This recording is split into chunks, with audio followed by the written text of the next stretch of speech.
Okay, magandang araw po sa ating lahat at pag-usapan po natin itong update patungkol po kay PNP Chief General Torre na tiniyak na aarestuhin si Bantag.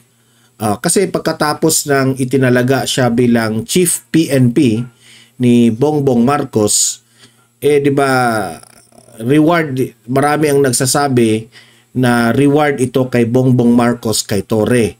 Kay sa paghuli raw kay Pastor Apollo Kibuloy, na kung maalala natin si Pastor Apollo Kibuloy ay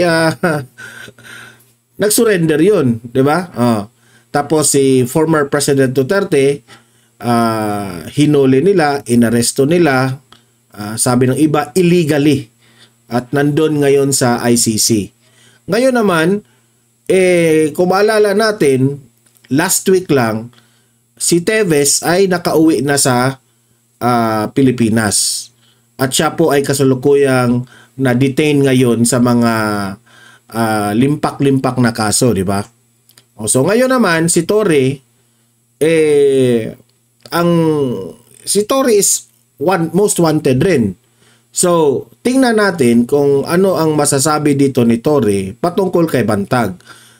Tingnan natin kung itong si Torre ay makakahuli kay Bantag, di ba? Tapos meron pang mga ipinagmayabang itong si Torre patungkol doon sa 3-minute response, no? Nakita ko nga doon, binalita ng ABS-CBN na sobrang scripted eh. So, very cringy. Kasi meron raw na mga netizen tumawag sa pulis na meron raw ditong mga lasing na tinitest nila. Dumating yung pulis talaga. Wala pang 5 minutes dumating na. Sino ba namang hindi dumating na naka-video na halatang halata naman na very scripted, di ba? What do I mean by this? Lahat-lahat. Wala na silang ibang wala nang ibang target nila ngayon kundi si Bantag. Si Bantag na lang hindi nahuli. At itong si Dumlao, I'm not so familiar dito si Dumlao, aarestuhin rin nila. So, tingnan muna natin itong update patungkol dito. Okay? Sige, panoorin natin. Play. May impormasyon na ang mga otoridad hinggil sa kinaroroonan ni dating Bucor Chief Gerald Bantag. Sa Bantag, meron na raw silang impormasyon kung nasaan si Bantag. Noong 2024, ito rin yung sinasabi ninyo na meron na kayong impormasyon, malapit nang mahuli ninyo si Bantag, pero hanggang ngayon hindi nyo nahuli. Di ba? Yan ang aking ipinagtataka eh. Paulit-ulit na lang, 'di ba? Ang hirap kasi sa DOJ at itong PNP, lagi kayong nagmamayabang eh. Tapos hindi pa nga niyo nagawa, 'di ba?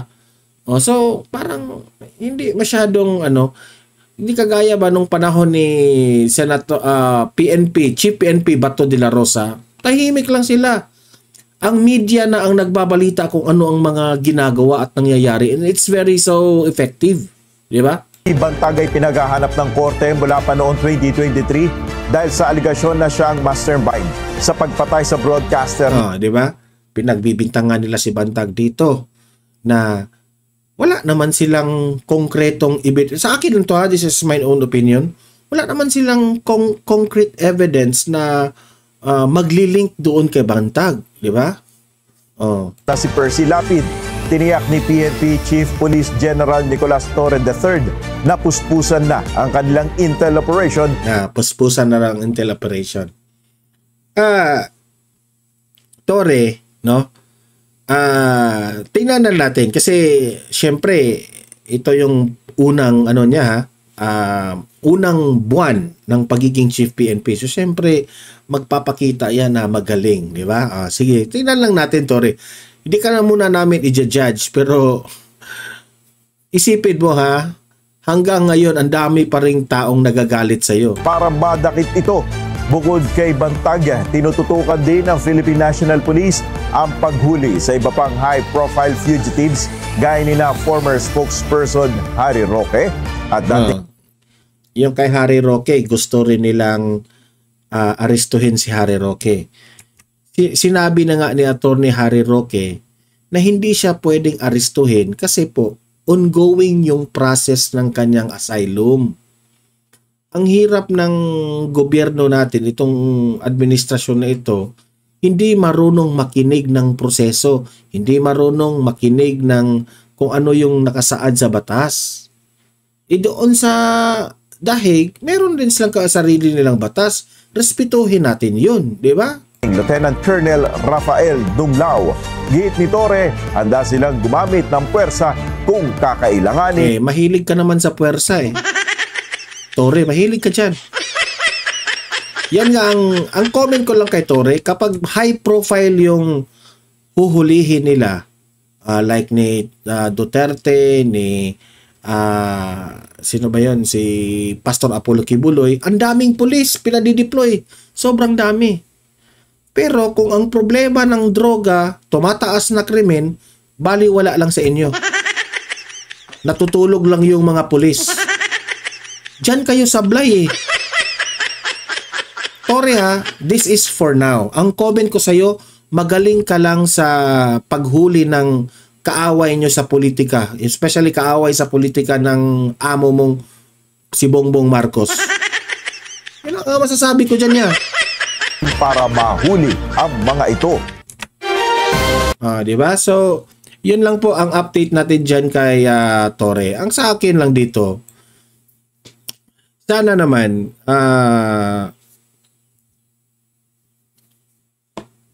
ang paipapayo natin sa mga kapulisan natin, lagi ko itong sinasabi na tayo bilang isang Pilipino, kung meron tayong tungkulin sa batas natin, dapat we should serve the flag.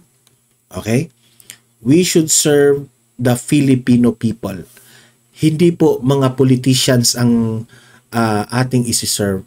Dahil amo mo si Bongbong Marcos, dahil siya yung nag-appoint sa'yo bilang Chief PNP, hindi ka sunod-sunuran sa kanya. Kaya nga ako ngayon, na-appreciate ko yung ginawa ni Cheese Escudero, di ba? Na-appreciate ko kasi sabi ni Cheese Escudero, hindi ako sunod-sunuran ni Numan. Ang sunod-sunuran lang ako sa kung ano yung nakasaad sa batas. Ganun sana dapat. Di ba? General Torre, you can improve bilang Chief PNP mo kapag mababawasan mo mababawasan mo yung krimen na tumataas. Kasi po sa panahon ni Marvel, medyo sablay. Okay? Kung ano ang ginawa mo sa KOJC at dito kay former President Duterte na hinuli mo, na ang daming pulis na pinadideploy mo, sana naman sa mga ordinaryong case, itong mga sa mga drug lords o kung sino man, ganun rin ang gawin mo. Ipa-deploy mo yung thousands of policemen para lang mahuli itong mga drug lords na ito. O ganun ang gagawin mo. Di ba? Mahirap kasi ina-apply lang ninyo sa kaaway nyo sa politika. Doon kayo medyo nasasablay sa mata ng taong bayan. Tapos ang ginawa nyo pa, yung tao na pinakamamahal na leader, yun pa, doon pa nyo in-apply. Hindi sinong taong bayang hindi magagalit dyan. Di ba? Simple lang Very simple lang yan, Torre. Gawin mo lang kung ano yung tama. Whether inutusan ka o hindi ka inutusan, dapat may decision making ka sa sarili mo. Okay? Kasi ang tawag sa iyo, robot ka lang. Magiging robot ka lang. naghihintay ka lang ng utos ng lead ng ano mo, ng mga politicians. Hindi ganun dapat. Itong mga politicians na ito, one of these days, matatanggal rin sila sa serbisyo. Kayo bilang mga pulis, hindi si Torre ang ano, si Torre magre-retire na yan eh. Yung mga kapulisan, magserbisyo kayo sa taong bayan. Itong mga politicians nito, wag kayong magserbisyo diyan, matatanggal din yan, matatalo rin sila. Hindi na sila uupo diyan sa kanilang pwesto. 'Di ba? Always serve the Filipino people. Kasi po walang ibang malakas na kapangyarihan kundi ang taong bayan. Okay, so I hope ikaw, General Torre, pinagtuunan mo ng pansin itong si Bantag. Isa lang siya 'di ba? Wanted siya. Magpapadeploy na naman kayo ng maraming pulis kung saan paano. Gawin nyo rin yan sa mga ordinaryong krimen.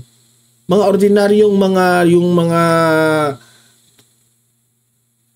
hinuhuli rin na mga ordinaryong wanted. Ito usapang pamumulitika na naman ito So yun lang po ang akong makicomment dyan, no? Na sana lang, hindi na naman ito mapupolitika. Yun lang po,